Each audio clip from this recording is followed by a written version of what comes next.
Welcome back, guys. This is still tea time, and of course, my name is Ibiyeomie Elijah, and I am still with Lord Mercury X. Yes. Yeah. So thank you for holding me down. Yeah, no problem. How did you enjoy the music? It was good. It was good. Pray, one of my best songs. Yeah, it has a special place in my heart. I think that song came out this year, right? Yes, this year. And I was never a fan of Buju, but that song just made me like, you know what? I love Buju. You see, so I mean, yeah. Buju is giving us good music. Yeah, he is. I saw an interview he did, and since then I just fell in love with his music, the kind of vocals he produces, and yeah. Yeah.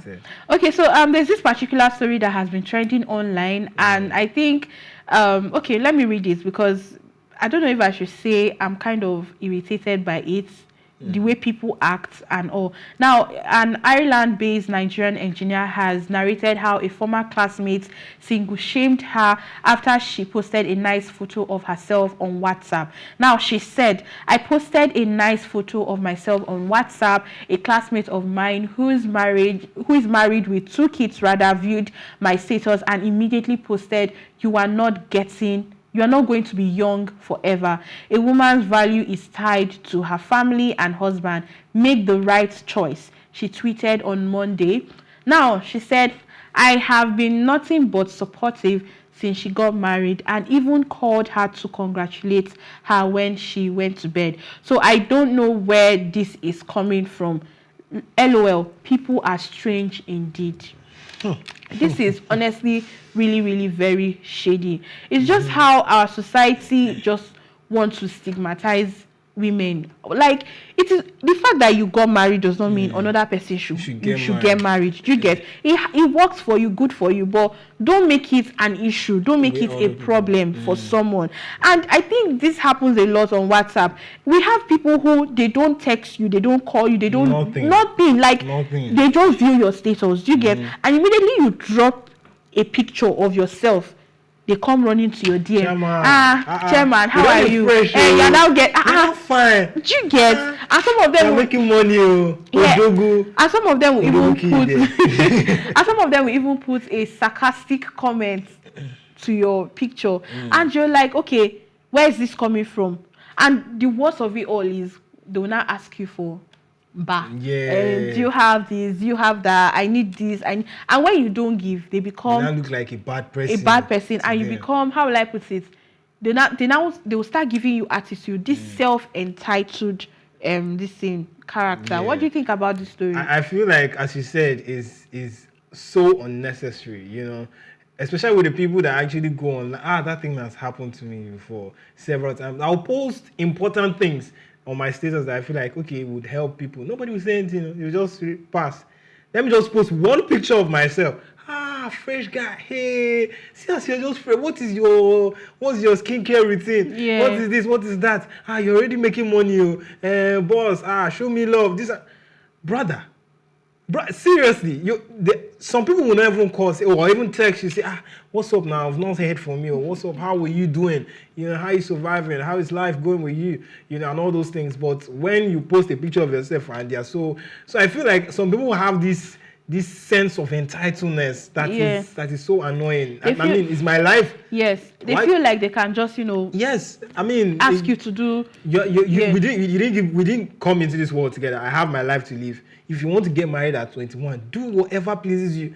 If I want to get married at a certain age, let me do whatever pleases me. You know, I don't feel like society should determine how people should live their life. And I think that is happening a lot lately in the world and even in Nigeria. You know, so a lot of things are determined by the society, the culture. Society. When you reach a particular age, your parents, even aunties, so-called aunties that maybe you've not spoken to in a while, they will call you, so how are you? So how many? You've not brought any man to come and see us. And I think that is very, very irritating. Honestly, it is.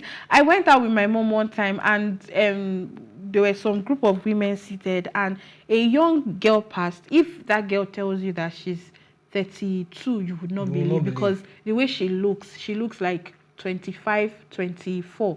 So, and they were like, that I think one of them knows her, and they were like, come and say hello to your auntie.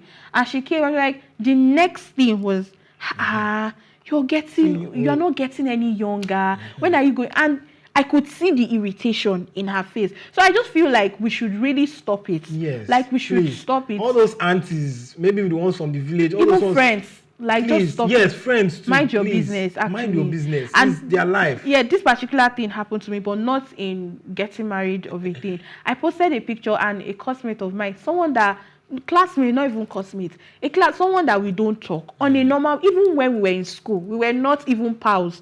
So I posted a picture and she was like, you need to start hitting the gym. When I saw that, my head was like, where is this all coming from? Do you get? And me, I don't know how to, I'm a very, I don't have low self-esteem. So I'm a person whereby I see myself, I appreciate myself a lot. Even if people don't tell me, I know that I'm fine. So I had to tell her, I was like, no, you don't have any right to tell me what to do or what not to. It's my body. If I'm okay with the way I look, then fine, thank you. Yeah. So, and she got angry and she was like, she's just trying to advise. I was like, keep your advice to yourself. I'm not interested. So people should just stop this self-entitlement, feeling like you can tell someone what to do. It's crazy. Yeah, it's like really, if the person is not like a close friend, you can only advise. Even a close friend, don't say what is happening. A woman's pride is tied to her fan. Please keep your pride to yourself. Yes. Thank you. And now there's another video making rounds on social media. A video actually of the General Overseer of Salvation Ministry. Now he revealed why he hates white garment churches. Now during a recent sermon, the Salvation Ministry founder said something about white garment church. Let me start with you. What do you think about that video you just watched? I feel like this is really, really serious because first off, he said he hates why he hates, and I feel like hate is a very, very strong word to use. You can say you do not like what they do. You can say you do not like what some people have done, but don't say you hate something in general. Is really bad. And knowing fully well that he has followers, he has disciples that are actually dedicated, saying, okay, I'll be going to this particular church every day. I will follow whatever this person is preaching and all those things. And you open your mouth and say that kind of a thing. You have done something that has shaken a lot of things. You don't know how those people, any of your disciples, feel about those people, and because of your own personal beliefs, you have now changed a lot of people's dynamics of thinking. So I feel like because we have put some people in some specific levels of power, they should not behave anyhow. That is one thing. Now, another thing is focusing on the fact that he says celeb people will do these things. Yes, there's white garment church. Now, saying this is, I don't think he has any facts to back this up. Now, don't worry, you continue. When I made a research on him yesterday, he was once a white garment person. Can you imagine? So him now coming, maybe there could be a reason why he said so, because I do not judge anybody. Anybody is entitled to go to any place to worship. Do you get? It's only God that knows whether they are doing demonic or they are not doing. Do you get? So even if you're a pastor, I just feel like he doesn't have any right to say things like that. To say things like that. Yes. Like, focus on the sermon you are preaching. Don't twist the whole thing. Now that is you like diminishing, like you've just diminished someone's belief and all. So I just felt like that was too extreme. He should have just, mind it. That's why it's not good to talk too much. When you talk too much, you overtalk and you say things that you're not meant to say. Yeah, you don't even know how many lies were in it. We don't know.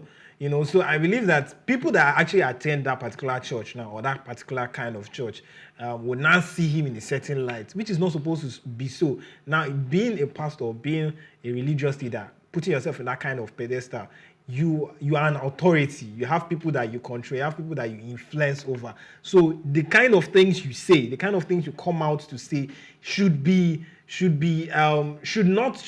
evoke some particular kind of emotions, angers, and all those things. Because whatever you say, people will pick on it, and it's not just a random pastor. It's a big ministry. So I feel like that should not come out of his mouth. He can believe that and believe it in his pocket. Now, I believe it should not come out of his mouth on a podium like that. Yeah. Now, still on this particular story, a lot of people have so many beliefs about this particular people, these white garment churches. They have so many beliefs on them, and it even got to the point whereby even Catholic churches too as well. People also have many beliefs on them, and most especially these white garment people. A lot of people see them with some type of eyes. They look, when you tell someone, I've been in a conversation where people tell you that, sorry, I cannot date anybody going to a white garment church. I've had conversation like that, and I'm like, okay, why? And you hear, I was in school, so I had this friend who had a roommate that was going to this particular church. Do you get? And you know how, you know their tradition, they always have that their white stuff, and they always want to. She was scared. She couldn't sleep in the room. So I feel like there's already a narrative about them. So him now coming out to, you know, just say it in the open. So he has now heightened the whole thing, and I just felt like he shouldn't have said that. Yeah, that's just my.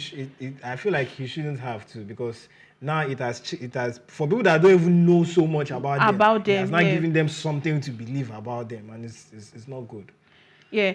Okay. So before we go today, let's take our last story, and this particular one interests me so much because it's coming from our fellow Gen Z. Okay. Are you a Gen Z, by the way? Nah, I'm a millennial. Oh, sorry. I feel somehow. Now, a Gen Z has said anyone can be rich in their 20s if they stop mindlessly scrolling on social media. But my generations are lazy. A 23-year-old millionaire blasts Gen Z. God, when I saw this story, I was like, okay. Now, you know one thing with human beings, the fact that it's just like the other story we took where a lady posted a picture of her on WhatsApp and someone was commenting. Now, the fact that you are opportuned to, you know, gain weight, wealth, let me put it that way. The fact that you're opportune to get to a particular level does not mean everybody wants to get to that level. We have different species of human beings in this world. There are people who just want to live life. Exactly. They just want to enjoy. Thank you. Do you get? And there are some people that they came here to actually hustle. And they'll hustle for money till tomorrow, nothing. Do you get? There are some people that, okay, they just want to have a 9-to-5 job. Yes, and they'll just be fine. And provide for themselves, provide for their family. So now he coming out to say that everybody can be rich. That's just the thing. Everybody can. If everybody is rich, then I think no one is rich. So I think the problems we have right now will not be having it. And also, I find it very. I find that statement very. So I feel like when a lot of people become millionaires, they now feel like because you are millionaires, you can become motivational speakers. Now begin to motivate people. Say, no, do this, do that. And come on. You have your money, no problem. Advise who you're going to advise. But don't say this is... Yes, we know that social media is going to affect a lot of things. It's currently affecting a lot of things. But let people be. Yeah, let people be. Yeah, so that's a wrap for today's show. Thank you so much, Joshua, for holding me down. And this is where we draw the curtain.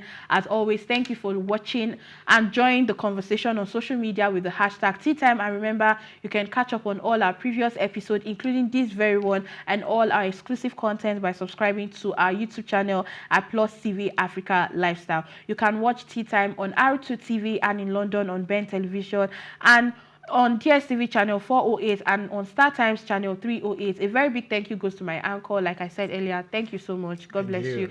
And thank you to all the production team. I'm talking of Lawal, AJ, and Rume. Thank you guys for holding me. And yes, your girl Uyime Elijah is out.